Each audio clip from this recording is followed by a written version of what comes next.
dodging like strays. Climbing out the gutter, iron will like the frame. Wrapped in shadow, but they shine like noon. For hearts beating, sink, break the. All right. Welcome back to another season 1, episode 12. I have Zachary here today with us. He's going to introduce himself, where he's from, what he does, and then we're going to get into the conversation on why, how Black men deal with grief. So introduce yourself, Zachary, and nice to have you again on the podcast here. Yes, sir. I appreciate you having me, man. Zachary Covington from North Carolina, originally Rockingham, North Carolina. I moved around, so I'm in North Carolina since I've been here, the Rayford area, Hope Mills, Fayetteville. Did a brief stint in Georgia as well. Currently work as a school counselor on the high school level. I've been doing this, the end of this school year will be my 3rd year. I've also done some teaching, and I went to school for mental health, professional mental health counseling. I'm back now trying to get a certification in life coaching. I have two beautiful kids. They're my. That's in a nutshell. Yeah. So before we get to the conversation, let's talk a little bit about dealing with high school kids. How is dealing with high school kids? So it was originally, man, my bachelor's degree is in criminal justice. So went to school, didn't really know what I wanted to do. I used to like watching First 48 as a kid. I thought of going criminal justice. It's not really what I wanted to do. Worked at the prison for a little bit. And then after that, I started subbing, liked it, jumped into 3rd grade, taught 3rd grade for like 2.5 years, and went straight to the high school after that to start counseling. So I say all of that to say, like, it's been an adjustment working 3rd graders compared to high school, of course, because there's different issues, different levels of communication that they're aware of and different things that you're responsible for. So I'm one of those guys. I like to sit and observe and, just kind of some looking. And so now I think I'm starting to really get the hang of, how to keep that with them, but also, create the relationships to feel like they can come and talk to me and, they're not looking at, oh, that's somebody I can't deal with, because, that's important to kids. Like, if they feel like you can't with you, then they're not going to want to deal with you. But, I just didn't want to do them and connect with them in the wrong way. So I feel like I'm getting my foot in on how to deal, like I said, in a professional setting, to where they're also, open to want to talk to me. So it's been a big adjustment. I've definitely grown a lot through this process of even understanding myself. But I love it. I love what I do. Good to hear. It's good to see Black men, actually taking education serious. There's not a lot of Black men in education. I mean, quite sure it's more go into that profession. So that's really commendable that you're doing, a service for. Do you work at the urban city schools, or do you work in like suburban? Yes, it's urban. I think maybe, I don't want to get this wrong, maybe 60%, 60-something%, African American. Title IX, everybody get free lunch. Yeah, one of those. And when do they have any or anything like that for the Black young boys? Because Yes. They're going to be eventually grow up and get into the world. We don't want them to be another statistic. Yes, sir. Yes, sir. So last school year, maybe start in November, we launched a mentor program, call it Young Men of Value. And so we have a couple kids campus who we mentor. We meet on Thursday afternoons after school. And like I said, we've been doing that since last year. Really, we haven't gotten it off the ground like I wanted to, and because a lot of things inside the school, not much you can do at that time because they in class, in lunch, they going home. But yeah, we do now. We're going through like an etiquette piece. I have a great group of guys working with me. Right now we're doing etiquette, showing them how to talk in interviews and working on elevator speeches, how to present themselves if they want to go up, whether it's a young lady they want to talk to or it's a job interview or you're trying to get some information. We're trying to show them how to approach people with respect, and talk to man and do the things that man should do, whether, it's introducing yourself or say whatever the case may be, talking to a lady, a job interview, all that stuff is kind of right there together. So I've been doing that, like I said, about a year now.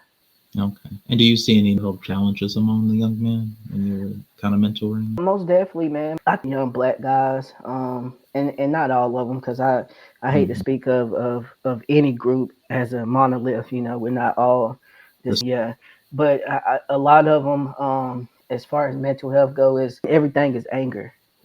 That's what I Mm-hmm. see. Anger. Every emotion that they have is not, it's not happiness. It's they're hurt. It's anger. They sad. They express it as anger. Embarrassed. Now I'm angry. You know what I mean? And that's the main thing that not just the kids in the mentor group, but a lot of the students. Period. That I try to talk to them is like learn how to know everything that you with gonna be. It's not Mm-hmm. anger. And I tell them like and I tell you, without calling any names, talking to this young guy, somebody brought him in because he was feeling bad. I asked him like, "You feeling?" And he was like, "I don't know." I said, "Well, you need to figure out how you feeling, or it's gonna come off as anger." And a couple days he had then exploded on somebody. And I mean, he wasn't angry. He, you know what I'm saying? I could see it on his face, but he Mm-hmm. he didn't know, and he don't express it. And I mean, they not a therapist. We talk to him, get him back to not having 30-minute sessions with anybody. So, you know, is I mean is limited, but at the time, like I said, in a school setting, I'm not a mental health therapist. So, I give them some, shortly after that, we send them back to class unless it's an issue where your parents have to come get you. But that particular young man, like I told him, because he didn't really want. I said, try to figure it. That's how it's gonna come. So long story short is a lot of what I see is things being expressed and just blowing up, going to 10. Yeah, I completely understand when I'm working with a lot of urban cities. I mean, I'm working with underprivileged children too as well, and I've seen that a lot of them. And it's not just young men; it's just also black young girls too have a lot of issues, and they don't know how to express their emotions right. Or I just had like one of my third kind of came in the room, tearing up everything, and she didn't know how to because her mother had just passed away, and she didn't know how to grieve properly. So I think it's really important that they have some type of support system, in school, so they know how to deal with their emotions. And surprisingly, after that day, I was, kind of talking to the principals at the school, and I was telling them these kids really don't know how to, their behavior is out of control, and we really need to get people in here, like therapists or something like that, to kind of manage their emotions, because they don't learn that now, they're going to have a harder time when they grow up and become young women and young adults. So after that day, I think me and him understood, the assignment that we really get people in there that's gonna kind of help them to identify what it is. If you're unhappy, it's okay to be unhappy in the moment, but you don't have to take out your frustrations on everybody else. And so when you realize that, you kind of curb the habits of the bad roads later on when you start early. And so, speaking of grief, back to black men now. Now that they're, pretty much now that the young boys have turned into older men, what is some of the things that you kind of can kind of give them, kind of help them to deal when they're, because young boys was to not cry and stuff like Mm-hmm. that, not deal with emotions, like it would be of a boy, of a man, if you cried about something that in your life. Mm-hmm. So, what is some of like the coping mechanisms that you can kind of give young boys to help them to cope? Getting more there when it comes to grief. Yeah, most definitely, man. Before I'm gonna touch on that, but you said something important, and it's gonna tie into my answer. Mm-hmm. You talked about understanding and getting them support. With the young girl, talked to the principal, and you said that you understood the assignment. I think a lot of the issue is that as as older black men, and I'm still a young, but the kids that I talk to, I'm older, and I think as an older generation of black men, we have to understand the assignment. We have to be able to go back and look and see, the ones that's coming out. And we have to have the courage within ourselves to go back and get those guys and understand that we do have somewhat of a responsibility to help the next generation grow.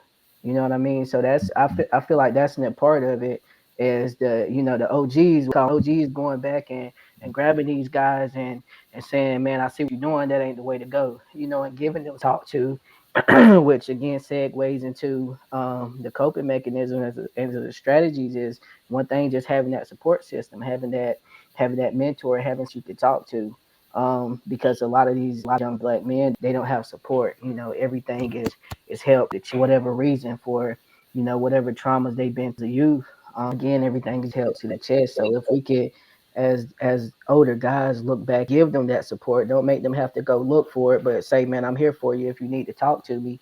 And then also them having the understanding of, I do need somebody to talk to.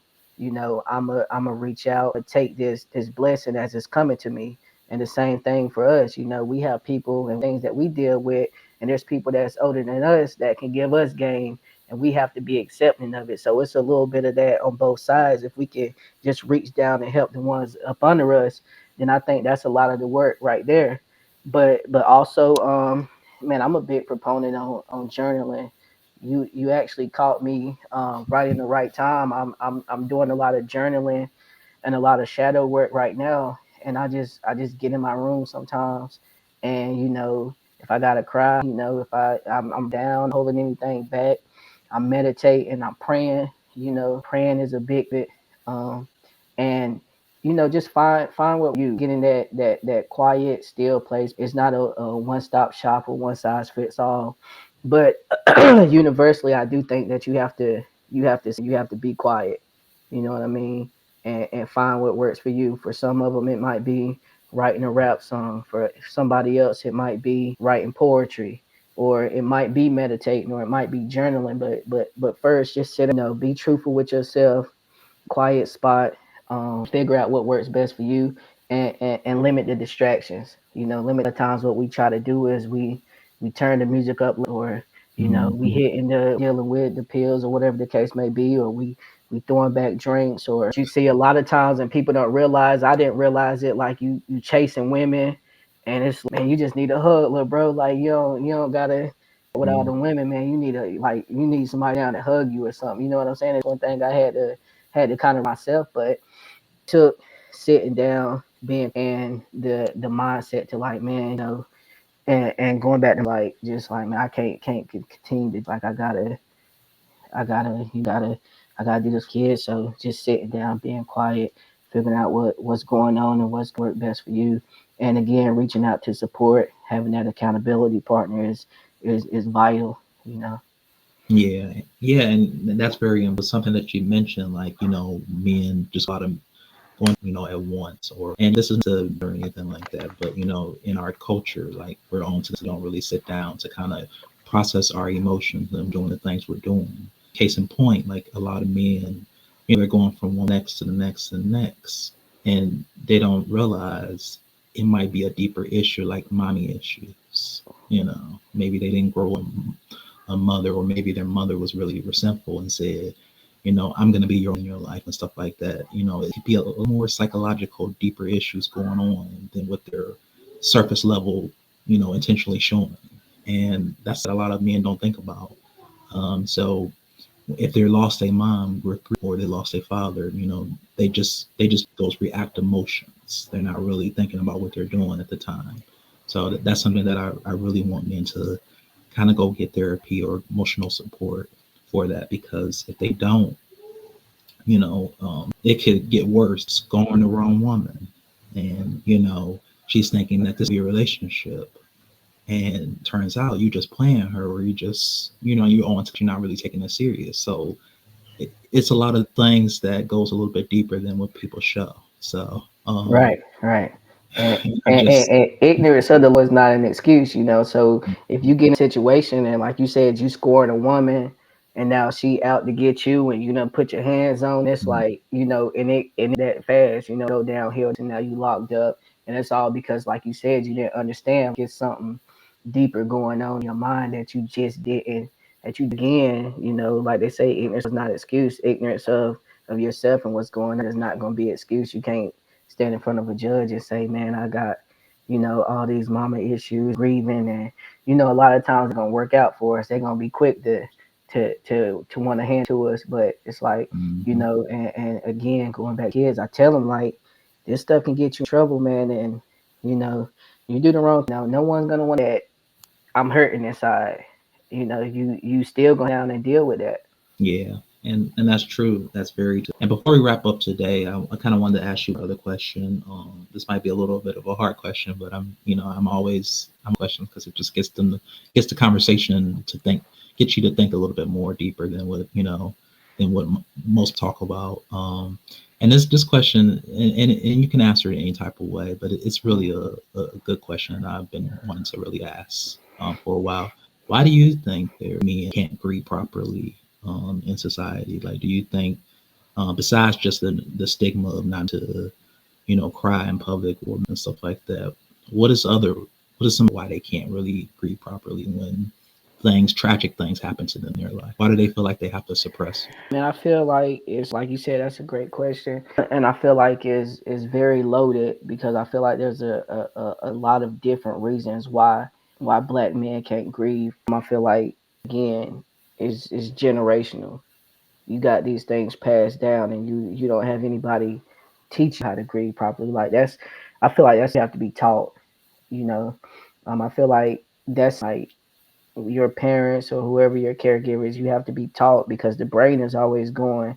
The brain is the first thing is perseverance, fight or flight. So you get information from your environment, and it's always, you know, look and observe it is adapting to what it sees. So there may be times in your life when you're young and you tried to grieve and you realize that grieving wasn't the right thing to do at a certain time because you may have had somebody tell you to man up, you're not supposed to do that, or you might have been, grieving over a situation, grief got you hurt, or you might have been they hurt you. So now you don't want to feel like you love. You want to shut all that down. So I feel like that plays a big part of it. And I also feel like, a big part of programming, the things that we observe, the music that we listen to. Like I don't know if you Power or anything, but the Power series or the whole Power world, I watch it, it might be one license, but I like the show. And shows like that we're all Mm-hmm. attracted to. You may see somebody and their brother just got gunned down, and they still about to and sell the work, the case may be. So Mm-hmm. it's a lot of programming. So you look at these guys because you don't have any heroes in real life, and you think you have to model your behaviors and your actions off of what you're seeing on. So I feel like, and I always tell whenever I get in conversations, and this is just you know my opinion, but I know we think we what we're up against. We're really up against behavior psychologists and people and say like, if I put this on, I know how it can influence these kids. And I don't think when we do we're really not a lot of times intentional to the point that like we got to work as hard as the people who putting this music out, and we have to work as hard as the people who putting out all these crime TV shows and knowing what it's doing to our community and knowing how it's affecting our brains. Like these aren't just letting we just letting life happen. These people know strategically these like it's programming for a reason, and it's conditioning for a reason. And these people putting these things out, I think they know for a lot of what these and that not I think they know what this type of stuff do. They know about the frequencies in music and the lyrics and how those things can affect us. So I think all that has a lot to do with how we see the world, with again grieving and shutting down emotionally and feeling like we have to be these extra, hyper aggressive men that's not aware of how to sit down and really accept who we are, really accept our emotions and the things that make us feel a certain type of way. I'm glad you broke it down like that because a lot of men need to hear that. They need to hear that is power and vulnerability. They need to hear that it's okay to express those emotions no matter what you're going through. I mean, if women can grieve, we grieve, You can't So heal what you never reveal. yeah, yeah. And that's what's happened today. But I do thank you for coming on here.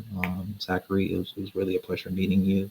And if you ever want to come back on, you're free to come back on. I do the show with two other guys too, but they only come on. It's really been a pleasure talking about this because I think a lot of people don't. I think a lot of men don't talk about grief, like where it stems from, why they're through the things they're going through, and how we can better heal as Black men. That's the ultimate goal of why I created this podcast, is to kind of heal from these conversations. We didn't get from that we're still figuring out in our adulthood, because no one's perfect. We go through other in our lives, and we got to really break down, why we act that way, we think that way. Dodging life's strays, not the gut and real like the frame. Wrapped in shadow, but they shine like noon. For hearts beating, sync, break the